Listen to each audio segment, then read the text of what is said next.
Hey, I'm really excited to have Crystal from Anoxia back with us again, and thanks for being here again. Absolutely. So, hey, just so you know, by the way, a lot of fans of the Marr Rock Show are really excited that I'm talking to you right now, because I asked last week, I played a tune, and I said, well, would anybody like to hear her on the show? And resoundingly overwhelming yes, so lots of people. Awesome. So, and a lot of those people are here tonight to see you. That is awesome. Here That's tonight.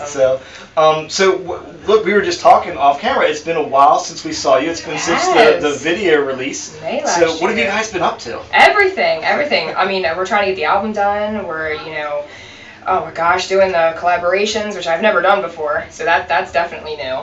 Mainly just trying to get the album done. Elaborate on the collaborations a little bit. Tell people what you're talking about. I did a song with Carbon Stone. It's called Plaything. They sent me a few tracks and decided we were going to do something together, and it was very cool. I got my pick, which you don't really get that. They're like, yeah, we want this person on this song, and whatever. But I picked the song, and I ended up doing another one, and then I did harmonies. So I mean, we've been working pretty close together. So it's a really good vibe, good feel with the two bands. So very cool.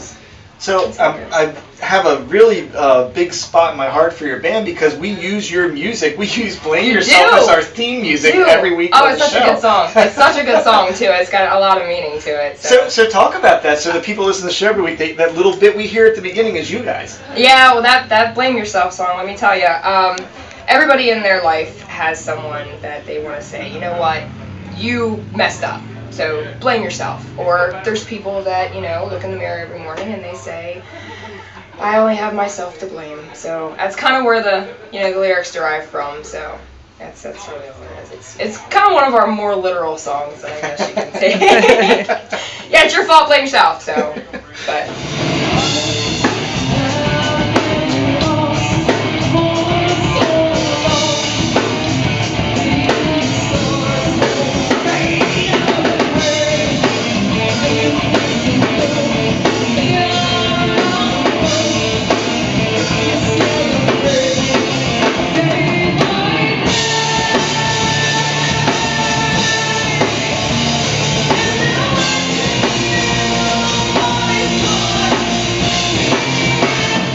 So, as a female fronted band, are there differences out there? Is it like almost in its way, some way of a subgenre of bands that are female fronted, or do you consider yourself part of just the larger rock genre? It's more of the larger. I mean, when we first started out, I got compared to Amy Lee and. It's a good comparison. Lacuna Coil. That's another good comparison. Within Temptation, even. I think it's just the black hair, but it's. You'll take it. Yeah, I'll take it.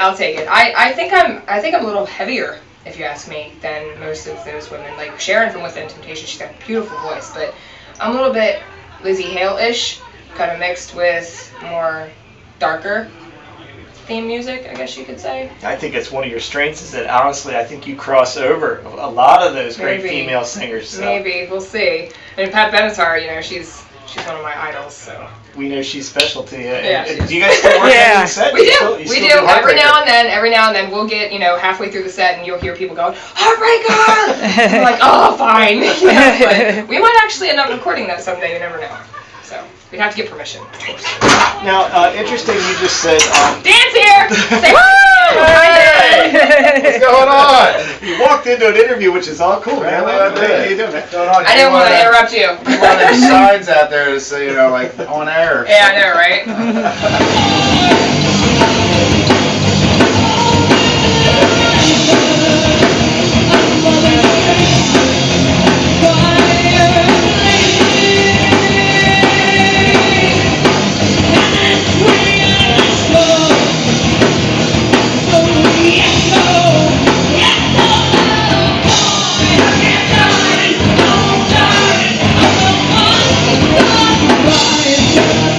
So, hey, in our last just that last few segments here, you talked a little bit about the dark side. I was kind of cracked up about that with you because you have this kind of dark, in a lot of your posts, I don't know, like, pictures in graveyards and stuff. And yeah, when we meet you guys and like talk about kind of the mission of the band, yeah, you are. And like every time I've met you guys, the discussion about the band is like, how can we help other people and all. And I've talked to you before about the album cover, the hand reaching up for help, and Well, I think a lot of people find themselves in darkness. I think that, other than being around and being bubbly all the time and happy, you have to know darkness to truly be happy. So that's kind of where that derives from, I think. That's a safe way to say it. It's a safe way to say it without, interfering too far with other people and their opinions on darkness. But that's my opinion of it. So, the single "Not Alone," I saw a picture you had of a whole bunch of them out there. Is that still available for folks to get, and can people still grab the single now, "Not Alone"? Yes, everything's on iTunes still. Reverb, you can buy the track off of Reverb. We actually re-recorded it not too long ago, a few months ago. So everything's still available. Now, for people that maybe didn't see the first time I spoke to you, tell us a little bit about that music video, because we were at the video release, and it's got some cool aspects to it, some band members doing some odd things in that video, and... Well, Dan was our homeless guy. Are you still homeless? Yeah. We wanted to, show people what not alone meant. Instead of using metaphors, we wanted to show people what it actually meant to be not alone.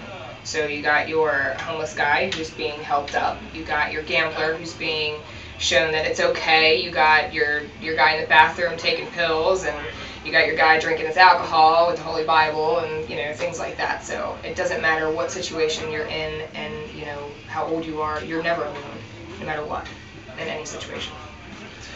So talk about summer. What do you guys have coming up? You alluded to a little bit earlier some new music that's being worked on. Yes, we have some new music you're going to hear tonight. Now, I'm going to edit this out if this is a stupid question, because I'm not going to be offensive. But did you at one point tell me you designed some of the stuff you wear, or sometimes, worked on that? Yeah, I had some skirts that I made. I since stopped wearing some stuff like that. I might start doing it again.